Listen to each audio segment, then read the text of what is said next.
कि मेरी रूह विच रूह है सजना दी, मेरी रूह विच रूह है सजना दी। हर साह च यार दसाए कसम खुदाए, मैं यार दे नां दी पढ़सा तस्बीह। मेरा माही अदब दी जाए किबला गाए, कि भावें दुनिया दुश्मन थी गई है, पई वद वद जुल्म कमाए के परवाए।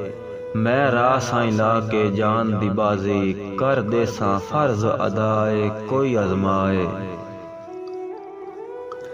के जींदे जागदे माई कई देस ते होंदे, जींदे जागदे माई कई देस ते होंदे। खत लिखा हा ढोल दे नां दे, लख वार पुछा हा कित्थू भुल पई ने, क्यों ने पै वतन ते आंदे।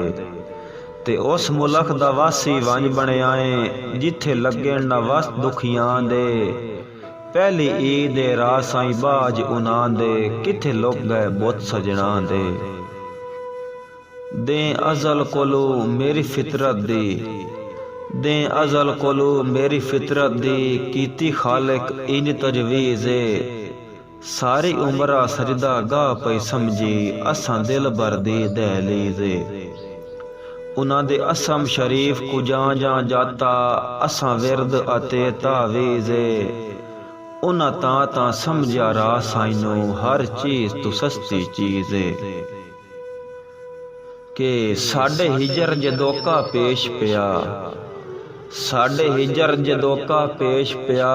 बस लग गई ढा बख्तानू, भुल हसन गया मातम दी आदत, पै उदण तू गई अखियां नू। ते गिला वत भी नहीं साड़ी फकत दुआए, शाला होवे खैर उन्हां नू। जिन्ना राह साईं सट्टिया बलदे भट विच, बाकी उमर दियां सदरां नू।